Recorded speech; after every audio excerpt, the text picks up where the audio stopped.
Hello student, how are you? Hope you will be fine. So student, welcome to our channel Rajarshi Classes.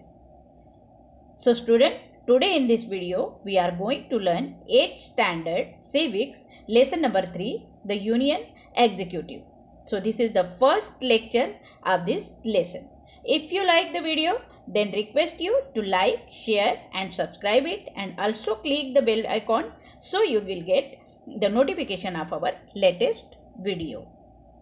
Let's we start the lesson, the Union Executive. So in the last chapter we learned about the Union Legislature, which includes the structure and functioning of the Parliament. तो last lesson में जो है हमने parliament के बारे में जो है पूरी जानकारी जो है ली थी. तो in this chapter we are going to study the union executive. तो यूनियन एग्जीक्यूटिव जो सेंट्रल गवर्नमेंट कहलाती है उसके बारे में जो है इस लेसन में हम देखने वाले हैं. So structures of the union government. अब ये जो यूनियन गवर्नमेंट है, जो हमारी सेंट्रल गवर्नमेंट है, उसका स्ट्रक्चर कैसे होता है वो हम पहले देख लेंगे. तो union government means the central government. Union government means central government. The union government is made up of the following constituents. अब यूनियन गवर्नमेंट में क्या क्या इंक्लूड होता है? सो द यूनियन गवर्नमेंट में जो है प्रेसिडेंट जो है सबसे हेड होता है. देन लेजिस्लेचर आता है उसमें, और एग्जीक्यूटिव. लेजिस्लेचर में लोकसभा और राज्यसभा, ये दोनों जो है हाउस की जो स्टडी जो है हमने सेकंड लेसन में जो है ले ली थी. पार्लियामेंट में जो है हमने पूरा ले लिया था. और अब जो है एग्जीक्यूटिव के बारे में हम जानने वाले हैं, जो यूनियन गवर्नमेंट का एक पार्ट है. So prime minister and the council of minister, ये जो है एग्जीक्यूटिव में आते हैं. ठीक है. So you know that the legislature, executive and judiciary are the three organs of the state and that they work for the welfare of the people. अब legislature means parliament का पूरा जो पार्ट है वो, then executives जिसमें कि prime minister और council of minister आते हैं, एंड जुडिशियरी जो हमारी न्याय व्यवस्था, that three organs of the state. ये जो है 3 ऑर्गन्स है हमारे स्टेट के, and they work for the welfare of people. और ये सब जो है पीपल के वेलफेयर के लिए जो है काम करती है. So in a parliamentary system the executive is the part of the legislature and is responsible to the legislature. तो इन अ पार्लियामेंट्री सिस्टम, जो हमारी पार्लियामेंट्री सिस्टम है, जिसमें कि एग्जीक्यूटिव्स आते हैं, ये जो है लेजिस्लेचर का ही पार्ट होता है, and is responsible for the legislature. और ये जो है लेजिस्लेचर के लिए जो है रिस्पॉन्सिबल होता है. ठीक है. पार्लियामेंट्री सिस्टम मतलब जो हमारी यूनियन गवर्नमेंट जो चलाती है, जिसमें कि एग्जीक्यूटिव्स होते हैं, जो प्राइम मिनिस्टर और काउंसिल ऑफ मिनिस्टर, वही जो है लेजिस्लेचर के लिए रिस्पॉन्सिबल होते हैं. So when we learn about the executive, it is important for us to understand who are included in executive. अब जब अगर हमको एग्जीक्यूटिव के बारे में अभी स्टडी करनी है तो हमें जानना जरूरी है कि एग्जीक्यूटिव में जो है कौन कौन इंक्लूड होता है. Then what are the constitutional provision relating to executive and what is the process of policy making for public welfare. और जब हम एग्जीक्यूटिव की बात कर रहे हैं तो हमें ये भी जानना जरूरी है कि कॉन्स्टिट्यूशन में जो है क्या क्या प्रोविजंस दिए हुए हैं relating to executives, and what is the processes of policy making. और जो पॉलिसी मेकिंग होती है, एग्जीक्यूटिव जो पॉलिसी मेकिंग करते हैं वो जो है कैसे करते हैं पब्लिक वेलफेयर के लिए. So India union executive comprises the president, prime minister and the council of minister. और इंडियन यूनियन एग्जीक्यूटिव जो है हमारी, उसमें कौन कौन इंक्लूड होता है? President, prime minister and the council of minister. ठीक है. तो first we see the president. So president, according to the provision in the Constitution of India, the president is the supreme head of the state. तो constitution के provision के हिसाब से जो है प्रेसिडेंट जो है वो सुप्रीम हेड होता है हमारे स्टेट का. Okay, the office of the president has the highest honour and prestige and is represent the republic of India. और ये जो हमारे प्रेसिडेंट है उनका जो ऑफिस होता है वो बहुत ऑनर और प्रेस्टीज जो है उसको होता है, क्योंकि वो जो है क्या रिप्रेजेंट करता है, हमारा रिपब्लिक ऑफ इंडिया. ओके, क्योंकि हमारा इंडिया जो है रिपब्लिक है और रिपब्लिक ऑफ इंडिया को रिप्रेजेंट करता है प्रेसिडेंट का office. All executive powers of the state are vested in the president by the constitution.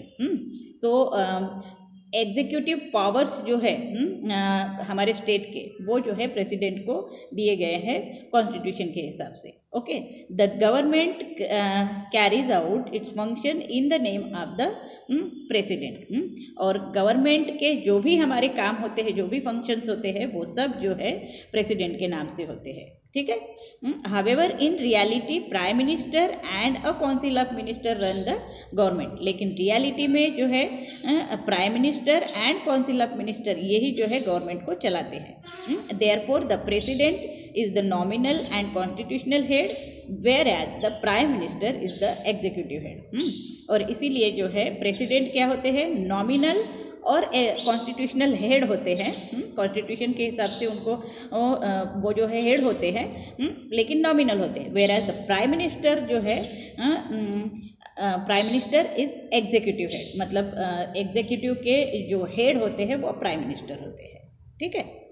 जैसे कि अभी जो है हमारी गवर्नमेंट में जो है प्राइम मिनिस्टर कौन है, मोदी जी है. और जो प्रेसिडेंट है वो कौन है हमारे, रामनाथ कोविंद है. वाइस प्रेसिडेंट जो है हमारे वेंकैया नायडू है. मतलब प्रेसिडेंट जब एब्सेंट होते हैं तो कौन काम करते हैं, वाइस प्रेसिडेंट जो है काम करते हैं. ठीक है. कौन है वाइस प्रेसिडेंट, हमारे वेंकैया नायडू. और प्रेसिडेंट जो है वो है रामनाथ कोविंद. ठीक है. Next, election of the president. अब प्रेसिडेंट का इलेक्शन किस तरह से किया जाता है. So the president is indirectly elected by the people of India. तो प्रेसिडेंट को जो है इनडायरेक्टली जो है लोग मतलब चुन कर देते हैं, डायरेक्टली नहीं. The common peoples do not have in the election of the president.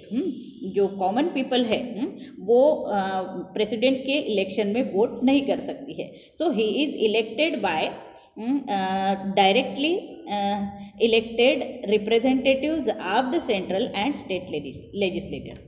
जो स्टेट लेजिस्लेचर में जो लोग चुनकर जाते हैं या फिर सेंट्रल में जो लोग चुनकर जाते हैं, वो सब जो है मिलकर प्रेसिडेंट का चुनाव करते हैं. ठीक है. तो डायरेक्टली जो है हम लोग नहीं कर सकते उनको, ये जो हम चुन के देते हैं लोगों को, वो लोग जो है प्रेसिडेंट को वोट करते हैं.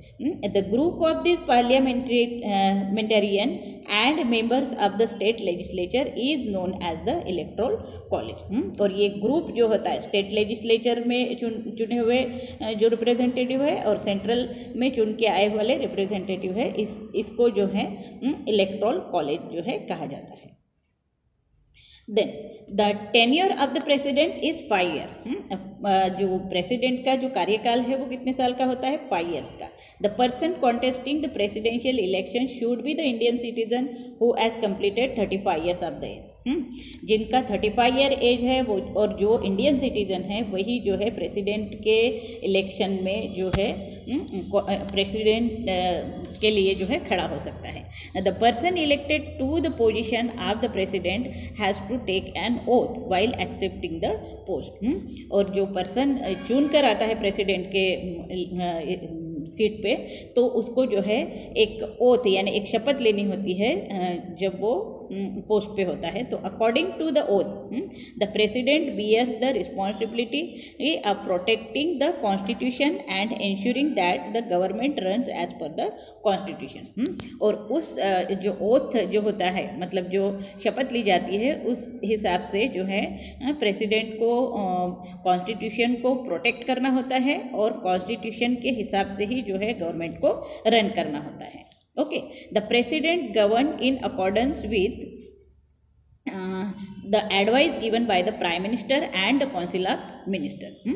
और प्रेसिडेंट जो है वो देश को कैसे चलाते हैं, अकॉर्डिंग टू द एडवाइस, जो एडवाइस प्राइम मिनिस्टर और उसके काउंसिल ऑफ मिनिस्टर जो देते हैं उस हिसाब से उनको जो है देश को चलाना होता है। The responsibility of protecting the constitution is shouldered by the president। और ये जो रिस्पॉन्सिबिलिटी है देश को कॉन्स्टिट्यूशन को प्रोटेक्ट करने की, वो किसके हाथ में होता है, ये प्रेसिडेंट के शोल्डर पे होता है। Okay, but if any act of a president violated the constitution then the parliament has the authority to remove the president. लेकिन अगर प्रेसिडेंट कॉन्स्टिट्यूशन को जो अगर वायलेट करते हैं, मतलब कॉन्स्टिट्यूशन के खिलाफ जाकर कुछ काम करते हैं, तो पार्लियामेंट को अथॉरिटी दी है कि वो जो है प्रेसिडेंट को रिमूव कर सकते हैं। This process is known as the process of impeachment. और ये जो प्रोसेस होता है जिससे कि प्रेसिडेंट को हम रिमूव कर सकते हैं उसे इम्पीचमेंट कहा जाता है। So any one house can lay the charge of the violation of the constitution and the investigation of the charge is carried out by the other house.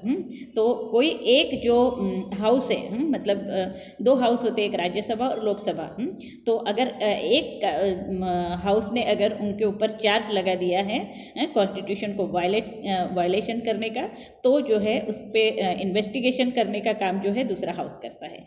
The resolution has to be passed by special 2/3 majority of both the houses of parliament. और अगर ये charge उन पे लग जाता है तो 2/3 majority से उसको पास करना होता है दोनों हाउसेस में, और तब जाके प्रेसिडेंट को जो है हम रिमूव कर सकते हैं। तो ये एक प्रोसेस होती है और इसे इम्पीचमेंट कहा जाता है। ठीक है, the powers and functions of the president. अब जो पावर्स जो दिए हैं प्रेसिडेंट को और जो कार्य दिए हैं वो यहाँ पर दिए हुए हैं। The constitution has entrusted several powers and functions to the president. A few functions are enumerated as follows. कुछ फंक्शंस जो है वो यहाँ पर दिए हुए हैं प्रेसिडेंट के। तो फर्स्ट जो है the president समॉन the meeting the president समॉन the meeting of parliament. President जो है पार्लियामेंट में जब भी मीटिंग कंडक्ट करना होता है तो वो प्रेसिडेंट कंडक्ट करते हैं। Then prorogue the session of parliament. और अगर सेशन बीच में ही अगर रोकना है या फिर स्टॉप करना है तभी जो है प्रेसिडेंट की जो है सम्मति होती है। Then send messages to both houses. दोनों हाउसेस पे जो राज्यसभा और लोकसभा है मैसेज सेंड करने का काम भी जो है प्रेसिडेंट का होता है। Dissolve the parliament after the tenure is over और even before the tenure get over. तो अगर 5 साल का कार्यकाल अगर हाउसेस का हो जाता है तो पार्लियामेंट को जो है डिसॉल्व करने का काम भी जो है किसका होता है, प्रेसिडेंट का होता है। Then are even before the tenure get over. पर कभी कभी जो है कुछ प्रॉब्लम होने की वजह से 5 साल होने के पहले ही जो है उनका कार्यकाल जो है ख़त्म हो जाता है, तभी जो है प्रेसिडेंट जो है वो ऑर्डर देते हैं। ठीक है, then bill passed by the Lok Sabha and Rajya Sabha must be signed by the president. जो भी बिल लोकसभा में या राज्यसभा में पास होता है तो ये दोनों सभाओं में जो भी बिल पास होता है उसको फाइनल साइन जो है प्रेसिडेंट का होता है उस पर। Without his signature the bill can not become a law. और कोई भी अगर लॉ बन रहा है या कोई भी बिल जो पास हो रहा है वो प्रेसिडेंट के साइन के बगैर जो है वो पूरा नहीं होता है। Okay, next, the president appoint the prime minister and other minister on the recommendation of prime minister. और प्रेसिडेंट ही जो है किसको अपॉइंट कर रहे हैं, प्राइम मिनिस्टर को अपॉइंट कर रहे हैं। और प्राइम मिनिस्टर ने जो भी मतलब काउंसिल ऑफ मिनिस्टर को अपॉइंट किया है तो प्राइम मिनिस्टर के रिकमेंडेशन में प्रेसिडेंट क्या करते हैं, उनको भी अपॉइंट करते हैं। ठीक है, next, the president appoint the जजेस of the supreme court and the high court. High court और सुप्रीम कोर्ट जो होता है सबसे बड़ा कोर्ट है ये, तो वहाँ के जो जजेस हैं उनको अपॉइंट करने का काम भी प्रेसिडेंट का है। और the president also appoint the governors of the state. और जो हमारे हर एक स्टेट के अलग अलग जो गवर्नर्स होते हैं तो उनको अपॉइंट करने का भी काम जो है प्रेसिडेंट का है। Chief election commissioner and other important officers also appointed by president. तो चीफ इलेक्शन कमिश्नर जो होते हैं, मतलब जो इलेक्शन कंडक्ट करता है हमारे पूरे देश का, वो जो चीफ इलेक्शन कमिश्नर है उनको अपॉइंट करने का, और बहुत सारे ऐसे इम्पोर्टेंट ऑफिसर्स हैं उनको अपॉइंट करने का काम भी जो है प्रेसिडेंट का होता है। ठीक है, the president is the supreme commander of the defence force. और प्रेसिडेंट जो है हमारे डिफेंस फोर्स के जो है सुप्रीम कमांडर होते हैं। मतलब जो हमारी तीनों फोर्स है, एयर फोर्स है, आर्मी है या फिर नेवी है, इन तीनों फोर्स के जो है सुप्रीम कमांडर कौन होते हैं, हमारे प्रेसिडेंट होते हैं। ठीक है, decision regarding war and peace are made by the president. और वार जैसी सिचुएशन अगर होती है तो उसका डिसीजन हो गया, या फिर शांति जो हमारे देश में कायम रखनी है, ये सब जो डिसीजन होते हैं वो भी किसको लेने होते हैं, प्रेसिडेंट को लेने होते हैं। The president has some judicial power too.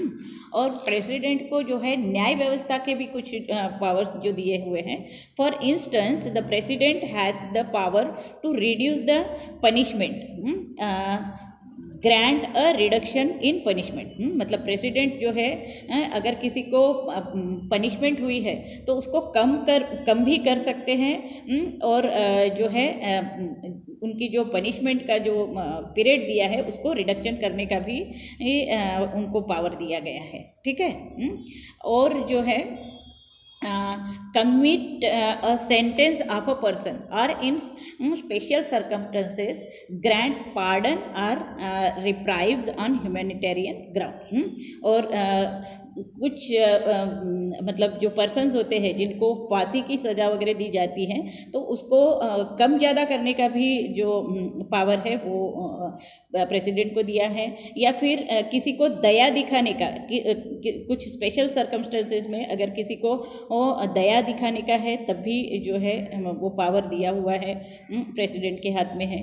और जो है मानवता के ग्राउंड पे भी अगर कुछ किसी की सज़ा कम ज़्यादा करने का जो काम है वो भी जो है प्रेसिडेंट के हाथ में है। ठीक है, नेक्स्ट 7 जो है the president has the power to declare emergency in case of a crisis situation arising in country. और जब भी हमारे देश में क्राइसिस कंडीशन होती है, मतलब कि एक ऐसी कंडीशन जिसको कि इमरजेंसी डिक्लेयर करने का करना बहुत ज़रूरी हो जाता है, तो ऐसे वक्त में इमरजेंसी डिक्लेयर करने का काम भी जो है प्रेसिडेंट का है।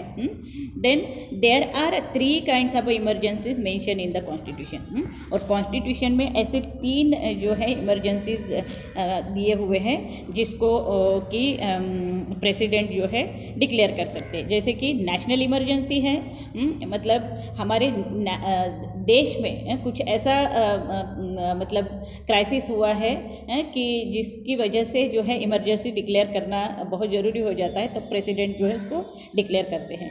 देन स्टेट इमरजेंसी, अगर स्टेट में कुछ ऐसा क्राइसिस हुआ है जिसको कि हमको इमरजेंसी डिक्लेयर करना बहुत ज़रूरी हो जाता है, तो ऐसे वक्त में भी जो प्रेसिडेंट है वो डिक्लेयर कर सकते हैं। देन फाइनेंशियल इमरजेंसी, और फाइनेंशियल अगर कुछ क्राइसिस हो जाती है तब भी जो है प्रेसिडेंट जो है उसको इमरजेंसी डिक्लेयर कर सकते हैं। In the absence of the president his functions are carried out by the vice president. और जैसे कि प्रेसिडेंट अगर एब्सेंट है तो वो उनकी जगह पे कौन काम करता है, वाइस प्रेसिडेंट जो है काम करता है। जैसे कि वेंकैया नायडू है अभी, तो वेंकैया नायडू जो है वो काम कर सकते हैं अगर हमारे रामनाथ कोविंद जी अगर एब्सेंट है तो। The vice president is elected by member of both the houses of the parliament. और वाइस प्रेसिडेंट को कौन चुन कर देता है, बोथ द हाउसेस मतलब राज्यसभा और लोकसभा के जो मेंबर्स होते हैं वो उनको चुन कर देते हैं। ठीक है, ये समझ में आ गया। तो यहाँ पर जो है हमारा फर्स्ट वीडियो हम ख़त्म करते हैं और इसका सेकंड पार्ट जो है हम जल्द ही ले लेंगे। तो उम्मीद करती हूँ कि आपको ये समझ में आ चुका होगा। So students, thanks for watching this video. If you like this video, then please like it, share it and subscribe it. And also click the bell icon, then you will get the notification of our latest video. So till then, thanks for watching this video and keep watching Rajarshi classes. So bye.